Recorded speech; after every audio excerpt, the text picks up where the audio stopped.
This is Eugene Panrutkovich. I'm the Director of Technology at Screen Surgeons in Tucson, Arizona. And today we have David Smith, who is the Director of Technology at Oakland School for the Arts in Oakland, California. Do you want to tell us a little bit about your school? Certainly. Oakland OSA, as we call it, is a public charter school, and we have a full academic school for middle and high school. And then we have 11 different art forms that the students audition into. And that's purely the only criteria for acceptance. We don't have any academic requirements, but they audition into these art forms. And in the middle school, they do that art form for about an hour and a half every day. And in the high school, they do that same art form for 3 hours a day, every day for the during the week. All right. And since you're Director of Technology and it's an art school, is there a different use for technology in an art school rather than, say, a conventional school? I sort of have both because we've got the standard K through or 6 through 12 curriculum, got a standard support of all the California state standards and the curriculum that the teachers are doing. But then with our art forms, we have different needs depending on the art form. So I've got everything from dance, where they might not use it as much, to digital media and audio production and engineering, where they use it every day and tap into the network pretty heavily. All right, and can you tell us? So you talked about how you use it in the performance part. Can you tell us about your other responsibilities on your job? Let's see. So we have 110 faculty and staff. We have 790 students, and we have about 90,000 square feet. And so I am the director of tech for all of that. So I oversee the phones, the network, the workstation support, all our services, and just general reliability of things. So it sounds like that keeps you pretty busy. Yeah, there's a few things on my plate. My boss usually says if it's got a plug, I'm the one who gets the call. Okay. And how did you arrive at your position? Can you tell us a little bit about your background? Certainly. I actually got a degree at Earlham College in Indiana, actually in the person sciences, human sciences. So it was a degree called Human Development and Social Relations. And it was a combination of psychology, sociology, anthropology, philosophy, education, and biology. And used to joke that it was every ology of humans, but minus religion. It seemed like we had studied everything around that. But basically, I actually just ended up supporting computing labs at the school and found that I loved it and had a sort of a aptitude for translating between technology and general population, and sort of focused on that. And was in private world up until 2003, and was doing consulting as well. So I came on to OSA for halftime, and then 6 months in, they said, "Would you like to do this full time?" And that's been sort of the rest has been history. I've got started in June of 2003, and been here now 15 years or so. 15 years. Okay, I don't know if you can see my screen, but you can see there's a Purdue banner on the back. I graduated from Purdue, which is same state. Okay, yes. And what kind of devices do you have in your school? Well, we've standardized on the Mac platform, the MacBook Pro platform for the faculty and staff, and then in certain departments we've had Windows 10 desktops or laptops, typically in finance, registrar, accounting, other departments where their office usage is pretty extensive and just makes sense for them to be on PCs. And then the students, we have 659 Chromebooks in circulation in carts. And I think there's 24 carts that circulate around the classrooms and have their various homes. And that's the primary technology that the students interact with. So sounds like you spend a lot of your time with Chromebooks. Yes, and and hopefully the teachers as well, but in a positive way. Okay. And what are the Chromebook models that you currently have right now?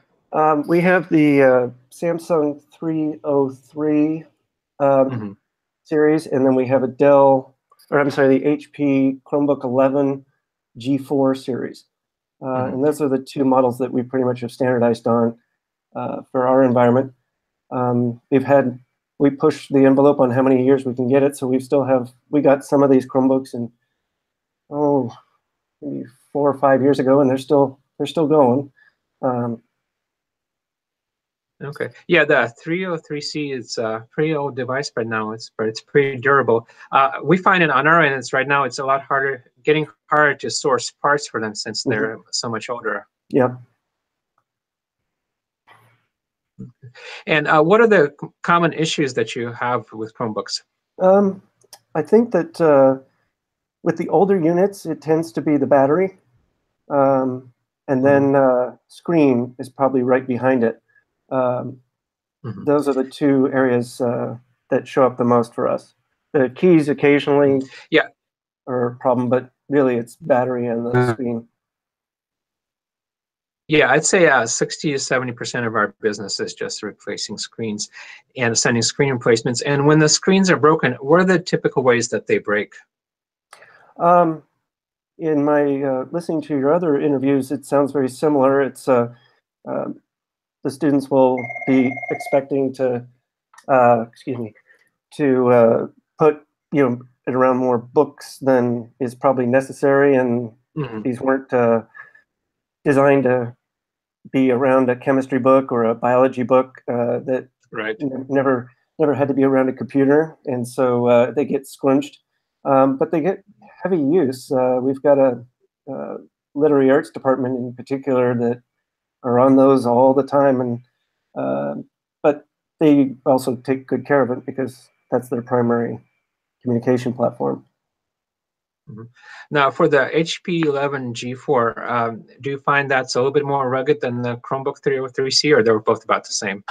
No, I would say the HP is definitely more rugged. I like the casing; seems more sturdy. And the only thing I've missed is some of the flexibility on what the ease of getting screens off, and the Samsung that pull off the front panel was it's very nice. I can even put students on that. The HP, it appears that it has to be a bit more involved to swap that out. Yeah, with the Samsung, if you get good at it, you can do it in about 5 minutes.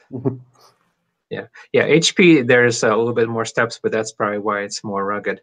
Now, if you had one thing you can tell the kids' parents or the kids, what would it be about the Chromebooks?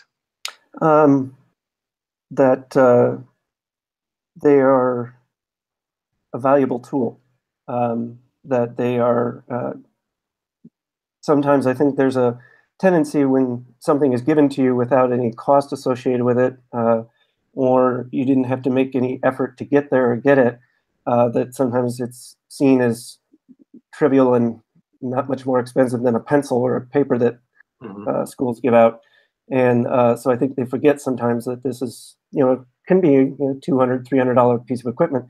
And so they will walk around with it holding it a little less securely than I would like to see. And so I have to remind them to hold it securely and make sure it gets put away effectively. But thankfully, in my book, since we're not taking the Chromebooks home, at least I don't have to deal with too many home environments. So we have pretty good control of them inside the campus. Now, when the students do break them, do you charge them for it, or? No.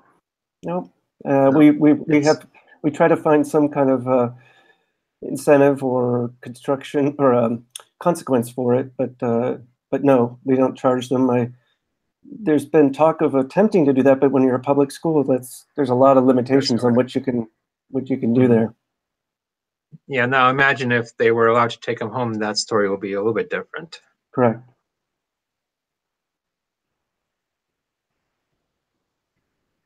Right.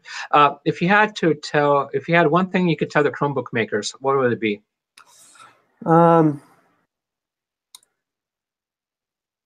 think about the management aspect of the tool. So if there's, I know that probably a lot of the focus they have is on the hardware and making sure they're secure and rugged and reliable and have the latest technology that's in it for wireless and various other components. But I think if there is some way to have the tool itself have some kind of identifier or process that would simplify, like location or just knowing where it is and such. I don't know. That's maybe a want to have, and they probably don't have the R&D to explore such things. But that's the hard part, is saying when you want to find a Chromebook.